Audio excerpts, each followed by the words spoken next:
ለሶስት ተከታታይ ዓመት ያህል ጨረቃ በስተጀርባ በኩል ሙሉ በሙሉ ብቻውን እንደቀሩ ያስቡት። ብቸኛው አጋሩ በዲጂታል ፈገግታ የተገነባ ስብዕና ያለው ኤአይ ብቻ ሲሆን፣ ከቤቱ ጋር የሚገናኙትን ብቸኛ ነገር ደግሞ የእርስዎን መመለስ በጉጉት የሚጠብቁ ሚስቶን አስቀድመው የተቀረጹ ቪዲዮዎችና መልእክቶች ብቻ ናቸው። ይህ ሳም ቤል ይባላል። እሱ በጨረቃ ላይ ባለው የሳራንግ ጣቢያ ውስጥ ለሉናር ኢንዱስትሪ የሚሰራ ጠፈርተኛ ቴክኒሻን ነው። ስራው በጣም ወሳኝ ግን ደግሞ በተመሳሳይ እጅግ አሰልቺ ነው። እሱ ከጨረቃ አፈር ውስጥ ሂሊየም ስር የሚያወጡ ግዙፍ ማሽኖችን ይቆጣጠራል። ይህም ንጥረ ነገር ለምድራችን 70% የሚሆነውን ንጹህ የፊውዥን ኃይል በማቅረብ የምድርን ኃይል ቀውስ ሙሉ በሙሉ የፈታ ብርቅዬ ንጥረ ነገር ነበር። ነገር ግን ይህ ንጹህ ኃይል የመጣው በከፍተኛ የስነ-ልቦና ዋጋ ነው። በቋሚ የሳተላይት ብልሽት ምክንያት ሳም ከምድር ጋር በቀጥታ ጽሑፍ ሆነ ቪዲዮ ግንኙነት ማድረግ አይችልም። እሱ የሚመካው በዘገዩ የተቀረጹ ምስሎች ላይ ብቻ ነው። ብቸኝነት ተሰምቶታል፣ ቅዠትም ያያል፣ እናም ሰከንዶች ይቆጥራል። መልካሙ ዜና የ3 ዓመት ኮንትራቱ ሊያበቃ 2 ሳምንት ብቻ ነው የቀረው። በመጨረሻም ወደ ሚስቱ ቴስ እና ወደ ትንሹ ቪኤቭ ወደ ቤት ሊመለስ ነው።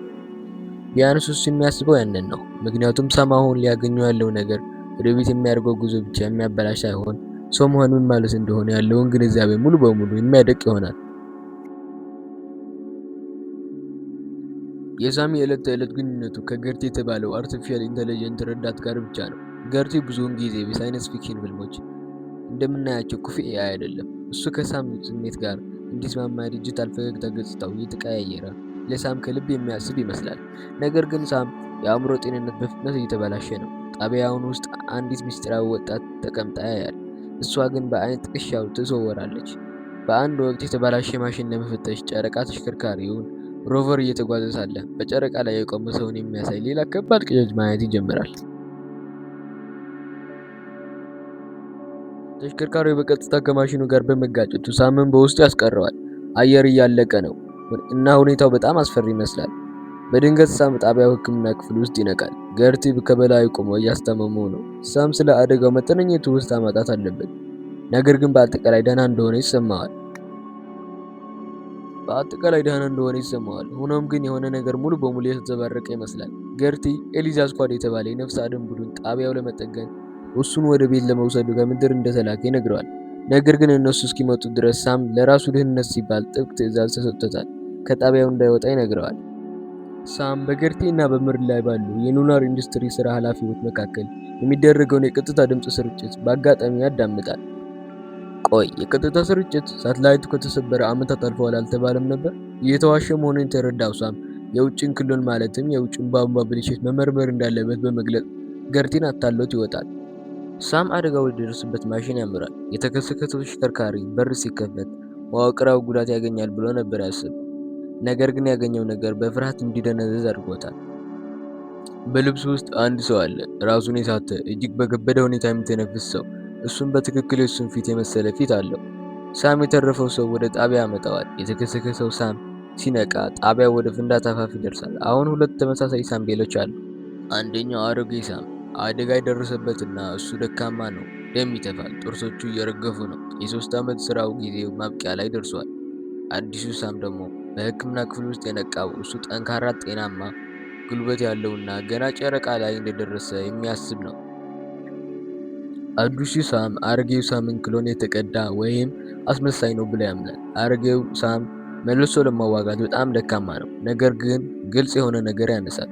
ሁለቱም አንድ አይነት ትውስታ፣ አንድ አይነት ንቅሳት እና በምድር ላይ ለምትገኘው ቴስ የተባለች ሴት አንድ አይነት ፍቅር አላቸው። ከገርቲ ምላሽ ይፈልጋሉ። እናም በሚያስደንቅ ሁኔታ ገርቲ አንድ ክፍል ውስጥ አይቆልፍባቸውም ወይም ሊገላቸው አይሞክርም። ምክንያቱ ገርቲ ዋና ፕሮግራሙ የሉናር ኢንዱስትሪ መጠበቅ ሳይሆን ሳም ቤልን መርዳት ብቻ ነው።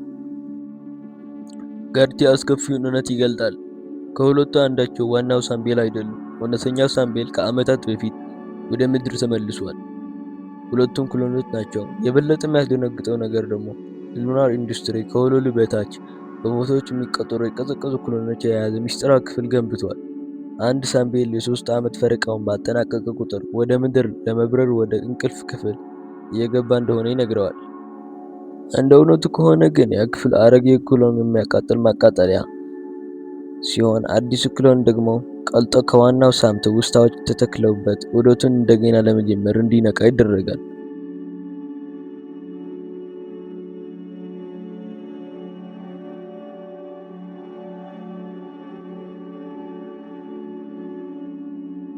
ነገር ግን የ3 ዓመት ገደብ ለምን አስፈለገ? እሱ የኮንትራት ጊዜ ብቻ አይደለም። ሉናር ኢንዱስትሪስ ክሎኖቹ ከ3 ዓመት በኋላ ሴሎቻቸው እንዲደክሙና ቀስ በቀስ እንዲሞቱ አድርጎ ሆን ብሎ ቀርጿቸዋል። ይህ የተደረገው ማንነታቸው ለማወቅ የሚያስችል እድሜ እንዳይኖራቸው ነው። አሮጌው ሳም በአደጋው ብቻ ምክንያት አይደለም የታመመው፣ በትክክል እድሜው እያበቃ መሆኑ ነው። ጊዜው እየቆጠረ ነው። የኤሊዛ ነፍስ አድን ቡድን ሊደርስ ጥቂት ሰዓታት ብቻ ነው የቀሩት። እናም ሳሞች ቡድን ሁለት ክሎኖች አብረው ሲራመዱ ካገኘ ሚስጥሩን ለመጠበቅ ሲሉ ሁለቱንም እዚያው እንደሚገላቸው ይረዳሉ። አዲሱ ሳም በጣቢያው ዙሪያ ያሉትን ምልክት ማደናቀፊያ ማማዎች አልፎ በተሽከርካሪ ይጓዛል። እሱ የቀጥታ ምድር መረብን ማግኘት ይሳካለታል እና በትውስታ ውስጥ ያለውን ስልክ ቁጥር ይደውላል። ኢቭ የምትባል የ15 ዓመት ልጅ ትመልሳለች። አዲሱ ሳም እናቷን ቴስን ማናገር እንደሚፈልግ ይጠይቃታል። ኤቭ እናቷን ከዓመታት በፊት እንደሞተች በተራ ነገር ትነግረዋለች። አዲሱ ሳም ልብ ይደነግጣል። ከእሷ ጋር ማን እንዳለ ይጠይቃታል። ልጅቱም አባዬ ስልክ ትፈልጋለህ ብላ ትጮኻለች። በጀርባ በኩል እውነተኛውና የመጀመሪያው ሳምቤል አሁን አርጅቶ በምድር ላይ በሰላም እየኖረ ለእረፍት ዘመኑ መደጎሚያ በጨረቃ ላይ እየደረሰ ስላለው ስቃይ ምንም የማያውቀው ሰው እናያለን። በምድር ላይ የሚጠብቃቸው ሕይወት እንደሌለ የተረዱት ሁለት ክሎኖች አንድ አስገራሚ የማምለጫ እቅድ ያወጣሉ። አሮጌው ሳም በሕይወት ለመቆየት በጣም ደክሟል። ስለዚህ አዲሱ ሳም ማምለጥ እንዳለበት ይነግረዋል። አዲሱ ሳም በቀጥታ ወደ ምድር ወደሚላኩት አውቶማቲክ ሂሊየም 3 ማጓጓዣ ፖዶች ውስጥ ተጭኖ ለመሄድ ይወስናሉ። ነገር ግን የነፍስ አድኖ ቡድን እንዴት አታልላሉ? አዲሱ ሳም እየሞተ ያለውን አሮጌው ሳም ወደ መጀመሪያው አደጋ ቦታ ወስዶ የተከሰከሰው ተሽከርካሪ ውስጥ ያስቀምጠዋል። በዚህ መንገድ ኩባንያው የጽዳት ቡድን ሲመጣ ልክ እንደተጠበቀው በአደጋ የሞተ ክሎን ብቻ ያገኛሉ። ከመሄዱ በፊት አሮጌው ሳም ቢያንስ አንዱ የሱ ስሪት ወደ ቤት ሊደርስ እንደሚችል እያወቀ ከዋክብትን እያየ ትንሽ የሰላም ቅጽበት ያገኛል። በጣቢያው ውስጥ ገርት የውስጥ መዝገቦቹ የተከሰተው ሁሉ እንደሚያሳይ ለአዲሱ ይነግረዋል። በሚያስደንቅ የሮቦት መስዋዕትነት ገርቲ ለሉናር ኢንዱስትሪ ኤአይ እንደረዳቸው እንዳያውቁ የትውስታ ባንኩን ሙሉ በሙሉ እንዲያጠፋ አዲሱ ሳም ይጠይቀዋል። አዲሱ ሳም ገርቲን እንደገና ያስጀምረዋል። ይህም ጓደኛ ወደ መጀመሪያ ፋብሪካ ቅንብር ይለውጠዋል። በመቀጠል አዲሱ ሳም የወደፊት ክሎኖቹ ከምድር ጋር በቀጥታ መገናኘት እንዲችሉ የጨረቃ ማሽኖቹ ፕሮግራም በመቀየር በቀጥታ ምልክት ማደናቀፊያ ማማዎቹ ላይ እንዲጋጩና እንዲያወድማቸው ያደርጋል።